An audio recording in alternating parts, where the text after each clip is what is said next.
Pat has a very open personality in the sense that when you talk to her, you know what she's thinking, and you immediately get to the core of the problem. And one of the things I love about her is the fact that she has these expressions, kerfuffle. Who uses the word kerfuffle? Pat is a quintessential integrator, or someone who brings multiple disciplines together. So she defines the word interdisciplinary. There's probably an entry in the dictionary saying, see Pat Churchland.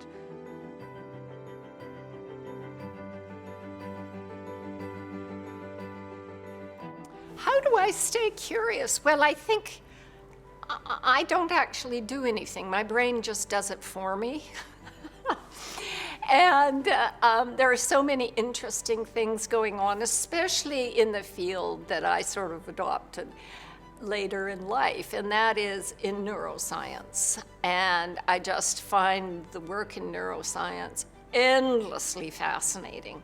Pat has retained this innocence that children have, which is, the wonder about the amazing things in the world, and doesn't take things for granted. She really has this beautiful way of seeing things and writing about them that really engage us. And I think that's one of her great talents.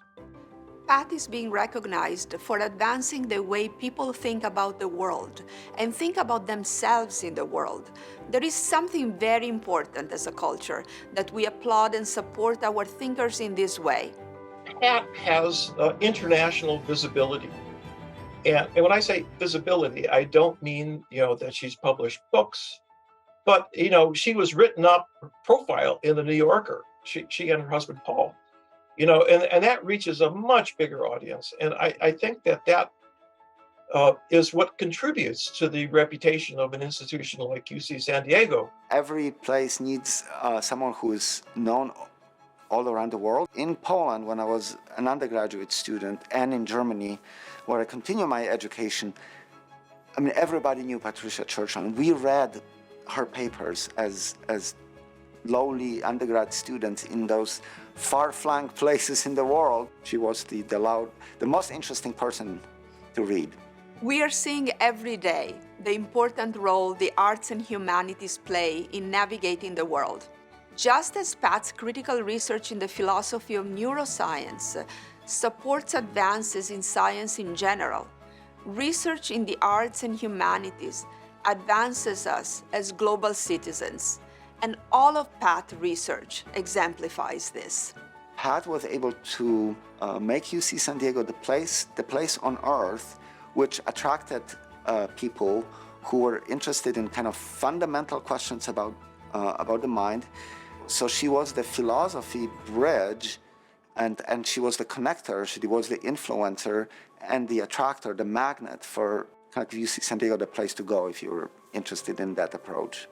I think that a really, really important task is to be able to take scientific results, even if they're complicated and mathematically rather arcane, and translate them so people can understand them. Yes, you simplify. Yes, you make it easier. And the truth is a little bit more complicated.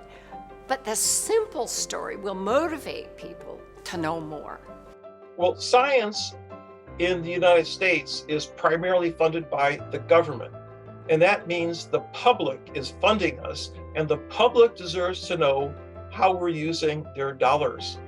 And having spokespeople like Pat and others who can articulate the importance of the research we're doing is really important. And I think that she does a great job of doing that.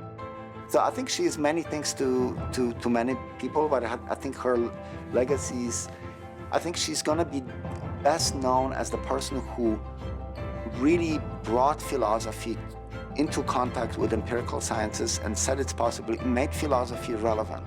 I mean, I was so happy to come to UCSD and so happy to interact with the people who were here, the faculty, the students, everything.